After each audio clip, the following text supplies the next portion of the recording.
জুলাইয়ের রক্তের দাগ এখনো শেষ হয়ে যায়নি। এখনো যদি আমরা রাস্তাঘাটে যদি তাকাই, কারো যদি এখনো ছোট ছোট রক্তের দাগ বিভিন্ন জায়গায় লেগে আছে। যে সকল ব্যক্তিরা আহত হয়েছেন, প্রতিদিন এখনো আমরা সংবাদ পাই যে হসপিটালে তারা মারা যাচ্ছেন, এবং যারা নিহত হয়েছেন তাদের স্বজনরা এখনো স্বজন হারানোর সে বেদনা তারা বুঝতে পারেনি। এখনো আমরা এই জুলাই এর পাশই, জুলাই থেকে আবার আমরা 1-1.5 মাস পরে আবার রাস্তায় আমাদেরকে নামতে হবে, এটা আমরা কখনো ভাবতে পারিনি।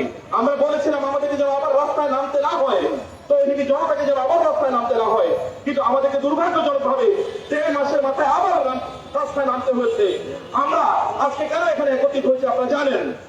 আমাদের ফ্যাসিবাদের বিরুদ্ধে আমরা যে বিপ্লব করেছিলাম, যে বিপ্লব এখানে সংগঠিত হয়েছে, সেখানে তৌহিদি জনতার বিশাল বড় ভূমিকা ছিল। ওলামায়ে কেরাম সেখানে তারা মৌলিক ভূমিকা পালন করেছে, শাহাদাত বরণ করেছে। এখানে প্রচুর পরিমাণ মাদ্রাসা ছাত্র, হাফেজে কোরআনরা, আলেমরা তারা শাহাদাত বরণ করেছেন, যাদের রক্তের উপর ভিত্তি করে আমরা এই স্বাধীনতা পেয়েছি। আবার নতুন করে তাদের সাথে গাদ্দারি করার একটা প্রবণতা আমরা দেখতে পাচ্ছি। সেই কারণে আমরা মূলত এখানে একত্রিত হয়েছি। আমাদেরকে মনে রাখতে হবে, বাংলাদেশের তৌহিদি জনতারা, ওলামায়ে কেরাম এখানে বাংলাদেশের স্বাধীনতার তারা রক্ষা কবচ। অতএব যখনই বাংলাদেশের স্বাধীনতার বিরুদ্ধে একজন লোক যখন তারা ষড়যন্ত্র বা চক্রান্ত শুরু করে, তখন ওলামায়ে কেরাম তারা গর্জে ওঠেন। আমরা সম্মানিত সাথীরা, সম্মানিত বন্ধুরা, প্রিয় দেশবাসী, আমরা এখানে একত্রিত হয়েছি আমাদের শিক্ষাকে কেন্দ্র করে। আবার এখানে চক্রান্ত এবং ষড়যন্ত্রের এখানে আমরা দেখতে পাচ্ছি দাবানল আবার বেজে উঠেছে। আমরা দেখতে পাচ্ছি এখানে আবার সেই শাহবাগী চেতনার লোকেরা, হতে পারে যে তারা স্বৈরাচারের শোষণ তারা ছিল না, কিন্তু স্বৈরাচারের চেতনা, তারা শিক্ষার চেতনা তারা লালন করে। এই চেতনাধারীরা আমাদের 90% মানুষের, মুসলমানদের তাদের শিক্ষার সিলেবাস কি হবে অথবা তাদের শিক্ষার দর্শন কি হবে, এটা তারা ঠিক করে দেবে। তৌহিদ জনতা কোনো অবস্থা মেনে নেবে না। সেই কারণে এখান থেকে আমরা ঘোষণা করতে চাই, এখানে যাদেরকে এই কমিটিতে অন্তর্ভুক্ত করা হয়েছে, এদের মধ্যে চিহ্নিত শাহবাগী রয়েছে, শাহবাগী চেতনাধারী রয়েছে, ইসলাম বিদ্বেষী রয়েছে, সমকামী এই আইডিয়াকে প্রমোট করে এখন চিহ্নিত লোকেরা এখানে রয়েছে। অবিলম্বে তাদেরকে কমিটি থেকে অবশ্যই তাদেরকে বহিষ্কার করতে হবে। যদি বহিষ্কার না করা হয়, 24 ঘন্টার আলটিমেটাম এখানে দেওয়া হলো। যদি বহিষ্কার না করা হয়, তাহলে পরবর্তীতে প্রয়োজনে বাংলাদেশের আপামর তৌহিদি জনতাকে নিয়ে আমরা বৃহত্তর আন্দোলন আবার গড়ে উঠবো, গড়ে তুলবো। প্রয়োজন আবার আমরা রাস্তায় নেবো, আবার রাস্তা প্রয়োজন আমরা দখল করবো। আমরা বলতে চাই, এই বাংলাদেশ গড়ার জন্য আমরা আপনাদের সহযোগী হিসেবে থাকতে চাই। আমাদের সহযোগিতা আপনারা অবশ্যই গ্রহণ করুন।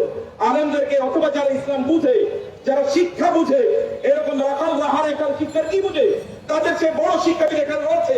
সামিরা লুৎফর এখানে শিক্ষার কি বুঝে, অথবা এখানে মোহাম্মদ আজমরা শিক্ষার কি বুঝে, তাদের চেয়ে বড় বড় শিক্ষাবিদ রয়ে গেছে। তাদেরকে অবশ্যই এই কমিটি অন্তর্ভুক্ত করাতেই হবে। আলেমদেরকে এখানে অবশ্যই অন্তর্ভুক্ত করতে হবে, এবং তাদের মাধ্যমে শিক্ষার পরিবর্তন এবং সংস্কার অবশ্যই করতে হবে।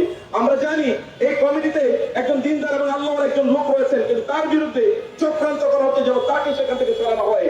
এই সামিনা লুৎফরা তারা এবং তাদের রাখাল রাহারা তারা এই শব্দ করছে, তাকে সেখান থেকে বহিষ্কার করার জন্য, অর্থাৎ তাকে সেখান থেকে উচ্চ করার জন্য তারা চাপ দিচ্ছে।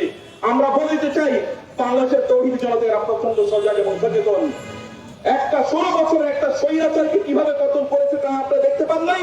অতএব স্বৈরাচারের প্রতিধ্বনি শাহবাগ থেকে যেভাবে উচ্চারিত হয়েছিল, সেই শাহবাগের আবার স্বৈরাচারের সেই প্রতিধ্বনি আবার সিলেবাসের মাধ্যমে, শিক্ষার মাধ্যমে আমাদের সামনে তারা গড়ে দেবে অথবা তারা উপস্থাপন করবে, এটা আমরা করতে দেব না। আমাদের বক্তব্যকে ইমিডিয়েটলি যাদের বিরুদ্ধে অভিযোগ আছে তাদেরকে কমিটি থেকে উইথড্র করতে হবে। ওলামায়ে কেরামদের মধ্যে যারা শিক্ষাবিদ রয়েছেন তাদেরকে এখানে অবশ্যই অন্তর্ভুক্ত করতে হবে। আদারওয়াইজ আবার বাংলাদেশের এই রাজপথ, আবার তৌহিদি জনতা আবার এটাকে দখল করে দেবে ইনশাআল্লাহ। আল্লাহ সুবহানাহু ওয়া তাআলা আমাদের এই দেশকে, আমরা যে স্বাধীনতা রক্তের বিনিময়ে অর্জন করেছি, প্রায় 1500 লোক এখনো পর্যন্ত রেকর্ডে যারা শাহাদাত বরণ করেছেন, 25,000-এর মতো লোক যারা আহত হয়েছেন, এখনো তাদের চিকিৎসা এখন আমরা নিশ্চিত করতে পারিনি, তাদের পাশে এখন আমরা দাঁড়াতে পারিনি, এখনো তাদের কষ্টগুলো আমরা দূর করতে পারিনি। অথচ আমাদেরকে আবার রাজপথে আসতে হয়েছে। যাদের কারণে রাজপথে আসতে হয়েছে তাদেরকে হুঁশিয়ার করতে চাই, তারা অবশ্যই এখান থেকে পদত্যাগ করবেন, অথবা বাংলাদেশকে তারা নতুন করে ষড়যন্ত্র আঁটবেন না। ষড়যন্ত্র যদি আঁটা হয়, তাহলে এই হাতটি কিভাবে ভেঙে দিতে হয় তৌহিদি জনতা ওলামায়ে কেরাম ভালো করে জানেন। আল্লাহ সুবহানাহু ওয়া তাআলা আমাদের দেশকে রক্ষা করুন।